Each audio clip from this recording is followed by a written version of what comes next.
Hai semuanya, aku mau membagikan sebuah kisahku yang begitu aneh terdengar di telinga. Dikarenakan aku yang sudah lama sendiri, dan juga batinku pun terasa sunyi, karena aku telah lama kehilangan suamiku. Disebabkan kebutuhan batin yang begitu banyak, aku terpaksa memenuhi kebutuhan itu, bukan dengan orang lain, namun dengan anakku. Simak kisahku hingga akhir. Namaku Lisna, dan aku berumur 41 tahun. Sudah 3 tahun lalu, aku kehilangan suamiku, dan aku telah menjadi janda. Almarhum suamiku mengidap penyakit kanker yang sangat parah. Walaupun dia sudah berjuang sekuat tenaga melawan penyakitnya, tapi akhirnya takdir berkata lain. Itu adalah suatu kenyataan yang sulit aku terima, bukan saja aku, tapi juga anak tiriku, anak kandung suamiku sendiri, yang berumur 18 tahun. Dan seiring berjalannya waktu, anak tiriku, Raka, sudah bertambah besar dan tumbuh dengan cepat. Dia telah menjadi remaja yang sangat penuh pengertian, dan juga bisa diharapkan. Di usianya yang masih remaja, dia mau membantu melakukan berbagai macam pekerjaan rumah, seperti pekerjaan kecil yang mudah, ataupun pekerjaan yang berat.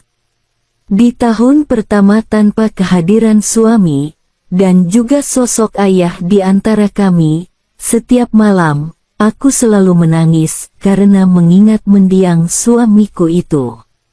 Dan itulah sebabnya, Raka, anak tiriku, selalu datang kepadaku, untuk sekedar menghibur, dan juga menenangkan diriku. Ia selalu mencoba membuatku agar lebih tenang. Namun, ada hal aneh yang muncul di benakku, entah kenapa, hatiku seakan berbunga-bunga, ketika ia menyeka air mataku, ketika aku sedang bersedih. Walaupun aku telah sendiri, namun, aku berjanji, untuk tak membuka hati untuk orang lain, aku akan tetap setia dengan janjiku pada mendiang suamiku. 2 tahun berlalu, Raka, anak tiriku, dia cukup tegar dalam mengarungi hidup ini, dan dia juga menjadi alasan utama untukku tetap hidup, dan bertahan sampai saat ini. Dan aku akan memberikan apapun untuk putra tiriku itu, karena hanya dialah yang mampu membuat aku tersenyum, walaupun ia bukan anak kandungku sendiri. Singkat cerita, sejak 2 tahun berlalu, aku mulai memperhatikan putra tiriku ini sudah mulai berubah. Dia bertumbuh semakin tinggi, dan terlihat semakin segar. Ditambah lagi, ketampanan yang tetap melekat pada wajahnya, yang sangat mirip dengan ayahnya. Aku mulai menyadari, bahwa dia lebih dari seorang anak laki-laki. Kuakui, segala ketegaran dan ketabahannya yang hadir di dalam diri anak tiriku, juga mampu memberikan dampak pada diriku. Seperti suatu malam, batinku mengalami kesunyian yang teramat sangat mendalam. Aku mencoba untuk sedikit mengurangi beban batinku, dari kesunyian yang mulai menggerogoti diriku. Aku memutuskan, untuk membuat suatu kegiatan, demi memenuhi kebutuhanku yang sedemikian rupa itu dengan menggunakan alat khusus, yang terbuat dari karet, yang sengaja aku beli. Namun, di tengah-tengah kesibukanku dalam hal yang tertentu itu, aku tidak tahu, kapan putraku terjaga. Entah kenapa, saat itu aku lupa untuk menutup pintu ruanganku dengan rapat. Aku tidak tahu, sudah berapa lama ia memperhatikanku yang sedang sibuk sendiri dengan alat yang mirip dengan sesuatu itu. Aku dapat melihat bayangannya dari cermin yang ada di kamarku. Matanya menatap sepenuhnya kepada diriku, dan bayangan tatapannya yang dalam, seolah makin menimbulkan suatu gejolakan yang tidak bisa aku temukan pada orang lain, kecuali dari almarhum suamiku. Intinya, saat aku sedang menjalankan kegiatan tertentu itu, sementara itu, putraku berdiri di ambang pintu, sambil memperhatikan dengan seksama. Matanya terpaku pada setiap kesibukanku itu. Aku juga melihat, dia sedang bekerja untuk dirinya, dengan tangan sendiri, mungkin, karena ia telah terpancing emosi yang sedemikian rupa, saat melihatku sedang sibuk. Aku tahu, seharusnya aku menghentikan semua pekerjaanku di sini, tapi, aku sangat susah sekali untuk menghentikannya, karena memang, sudah 3 tahun terakhir, aku tak mendapatkan hak untuk diriku. Aku mulai merindukan sesuatu yang pernah diberikan almarhum suamiku. Jadi, aku melanjutkan saja pekerjaanku itu, walaupun aku tahu, bahwa putra tiriku melihatku secara langsung. Hal tersebut seakan mengirimkan efek yang luar biasa, dan aku mulai menyadari bahwa diriku mulai mengeluarkan suara hati, yang aku sangat yakin dia pasti mendengarnya. Aku merasakan pengaruh yang sangat hebat pada saat itu, walaupun aku tahu bahwa sebenarnya dengan semua tindakan yang aku lakukan sekarang adalah suatu kesalahan. Aku merasa seperti ditampar oleh suatu gejolakan yang sangat berkesan, dan aku tidak bisa mengingat kapan terakhir aku mendapatkan hal yang demikian itu. Aku bisa melihat bayangan putraku yang tetap melanjutkan pekerjaan untuk dirinya sendiri dari cermin kaca yang ada di ruanganku. Dahinya berkerut, dengan wajah yang penuh dengan konsentrasi, dan memperhatikan setiap kesibukanku ini, yang akhirnya dapat kulihat dengan jelas dengan kedua mataku, bahwa dia juga berhasil mencapai muara samudra. Dengan pemandangan yang kulihat dengan keadaan mata sedikit tertutup, cukup membuatku kembali terpengaruh. Aku kembali mulai menyibukkan diriku, diiringi dengan nyanyian yang lebih keras dari sebelumnya, seiring aku sampai ke pelabuhan yang kudambakan untuk yang kedua kalinya. Akhirnya, gejolakan pikiranku itu berangsur-angsur mereda. Aku mulai membuka mataku dengan penuh, dan melihat ke arah cermin. Dan ternyata, putraku telah pergi dari situ, dan menghilang dengan cepat dari pandanganku. Dan setelah itu, aku seakan merasa bersalah akan yang baru saja terlalui. Aku merasa menjadi seperti seorang ibu yang paling buruk di muka bumi ini.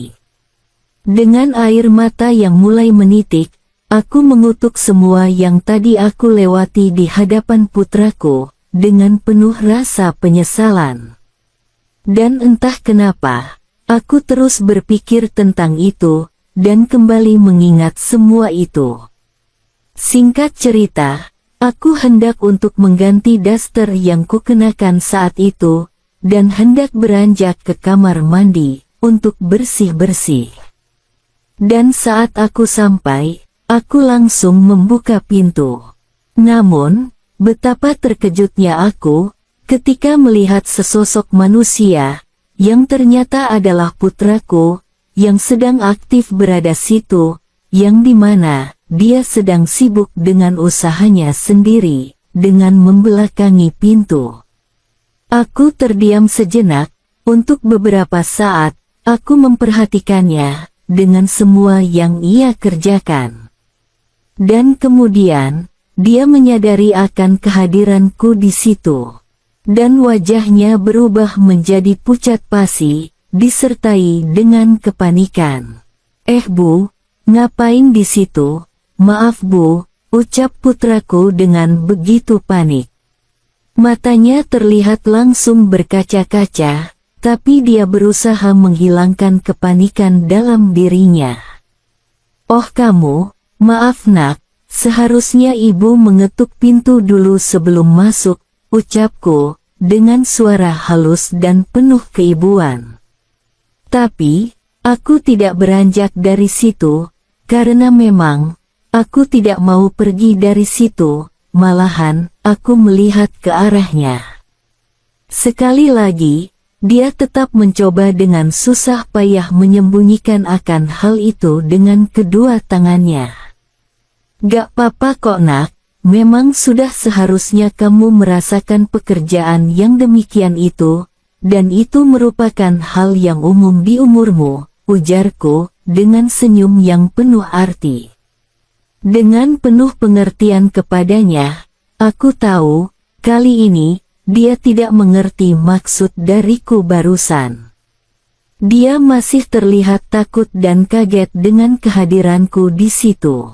"Ya udah, kita bicarakan nanti aja, kalau kamu sudah selesai dengan pekerjaanmu sendiri," jelasku dengan tersenyum, sembari meninggalkannya.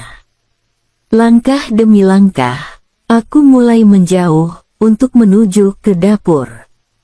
Aku bisa merasakan pengaruh dari apa yang kulihat tadi. Sesampainya aku di dapur, aku membuat secangkir kopi untuk diriku sendiri, lalu aku duduk di kursi meja makan. Menurutku, ini adalah saat yang tepat bagi diriku untuk membuat sebuah keputusan. Aku akan menjadi guru pertama bagi putraku. Beberapa saat kemudian, akhirnya, putraku menjumpaiku, dengan kepalanya tertunduk, dan matanya menatap lantai, dengan perasaan yang sangat bersalah, dengan perasaan bercampur aduk, yang terlukis di wajahnya.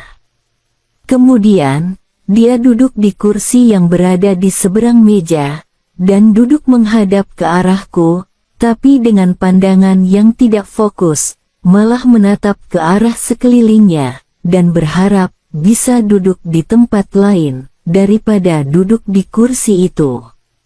"Apakah kamu mau membicarakannya, tentang pekerjaan itu nak?" tanyaku, dengan menatapnya tajam dari seberang meja. Aku mencoba bersuara dengan sangat lembut dan natural, tentang semua yang baru saja terlewati. "Bicara mengenai apa bu? Aku gak ngerti," balasnya, dengan suara yang terdengar canggung.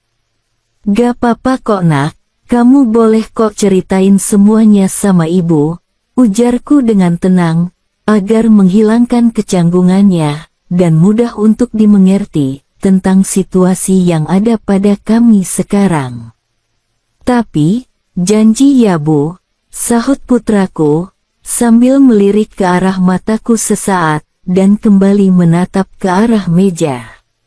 Aku menganggukkan kepala, dan melempar senyum kepadanya, sambil berkata, "Iya, ibu akan janji sama kamu," jawabku dengan nada yang halus. Menurutku, dia tetap tidak yakin untuk mengatakannya, atau mungkin bingung, bagaimana harus memulai obrolan itu. "Raka, sebenarnya, sudah sejak kapan kamu seperti itu?" tanyaku terlebih dulu, untuk membuka pembicaraan, dan memudahkan aku untuk mengatakan yang sejujurnya. "Aku nggak tahu pasti bu, kira-kira baru-baru ini aja kok," jawabnya dengan menunduk, dan menatap meja dengan penuh kecanggungan. Aku menganggukkan kepalaku, yang menandakan, jika aku mengerti atas jawabannya. Dan aku mulai mengajukan lagi beberapa pertanyaan dengan sangat hati-hati. "Setelah kamu tahu pekerjaan mama akan hal demikian itu, kemudian kamu langsung menghibur dirimu dengan seperti itu, apakah kamu merasa lebih baik setelahnya?" tanyaku lagi, dengan perasaanku yang mulai bergejolak. "Iya bu, maaf bu," sahutnya, dengan nada bergetar. Ibu tahu gimana perasaan itu, Nak. Berarti kita sama-sama merasakan hal yang sama dalam pekerjaan tersebut, ujarku. Raka, apa yang kamu kerjakan itu merupakan suatu bagian dari proses kamu untuk berkembang. Ibu juga masih seperti itu dengan tangan ibu sendiri kok, karena ibu sudah tak ada yang memberi nafkah batin. Jadi, ibu sangat mengerti tentang apa yang kamu kerjakan, jelasku, dengan memberikan senyuman yang penuh arti. Pada saat itu, ia memperlihatkan rasa bersalahnya. Dia seperti lebih merasa bersalah pada saat aku memberitahu mengenai prosesnya. Kemudian, ingatanku kembali lagi ketika aku melihatnya tadi sedang sibuk sendiri dengan dirinya tadi. Maka, timbullah ideku untuk mencoba bekerja sama, dengan anggapan saling tolong-menolong. Putraku terlihat terpaku saat aku mengatakan hal itu. Dia terlihat seakan-akan tidak percaya dengan apa yang telah aku ungkapkan. Apakah kamu mau melihat pemandangan alam yang lebih nyata itu, yang lebih lagi dari yang kamu pandangi tadi? Tanyaku kepada putraku, dengan suara yang halus. Perkataanku itu, seperti memecah keheningan. Wajah putraku terlihat seperti dipenuhi dengan kebingungan akibat pertanyaanku. Dan kepalanya perlahan-lahan mulai mengangguk dengan pelan, dan matanya kembali menatap ke arahku. Iya Bu, tapi ibu kan tahu, itu adalah tindakan yang ceroboh, sahutnya. Ungkapan itu membuat aku berhenti dan berpikir, apalagi yang harus kujelaskan kepadanya. Apakah ada yang salah dengan penjelasanku ini? Apakah dia merasa seperti diremehkan? Mengapa dia mengatakan itu? Tidak, aku hanya ingin memberikan kepadanya kado yang spesial dariku, di mana, agar dia tahu, bahwa kasih sayang ibu tirinya ini, hanya untuknya seorang. Pada saat itu juga, aku langsung bangkit dari bangku. Aku melihat setiap gerak-gerik putraku, setiap emosi yang terlukis di wajahnya. Aku dapat melihat, dia menatap secara langsung ke arah yang sesuatu padaku ini. Kamu sukakan pemandangan alam yang berbukit ini, Nak? Tanyaku. Ia menganggukkan kepalanya, dan aku tetap mengawasi gerak-gerik putraku itu, yang sedang menatap tajam ke arahku. Aku bergerak mengelilingi meja, sampai pada akhirnya, aku berdiri tepat di depan putraku. Dan aku dapat melihat bahwa ia mencoba untuk menyembunyikan keadaan sesuatu itu darinya, yang mulai menunjukkan eksistensinya. Saat itu, aku sungguh tak mampu membendung gejolakan itu. Aku melangkah lebih dekat kepadanya, dan agak menunduk. Putraku melihatku dengan penuh kasih sayang, dengan sepasang matanya yang berwarna coklat, dan sedikit bingung, dengan apa yang akan aku kerjakan dengan dirinya. Tenang saja Nak, ibu akan membantu kamu, agar merasa lebih nyaman, bisikku kepada putraku, dengan jarak yang begitu dekat. Aku tidak memberikan kesempatan kepadanya untuk menjawab apapun. Aku pun tak mau menyia-nyiakan waktu yang tersedia, dan dalam kesempatan itu, aku menuntun tangannya, untuk mengajari semuanya dengan perlahan, seperti guru pada muridnya, yang sedang belajar praktek langsung. Putraku merespon dengan baik setiap ajaran yang aku ajarkan kepadanya. Aku menginstruksikan dengan penuh ketenangan.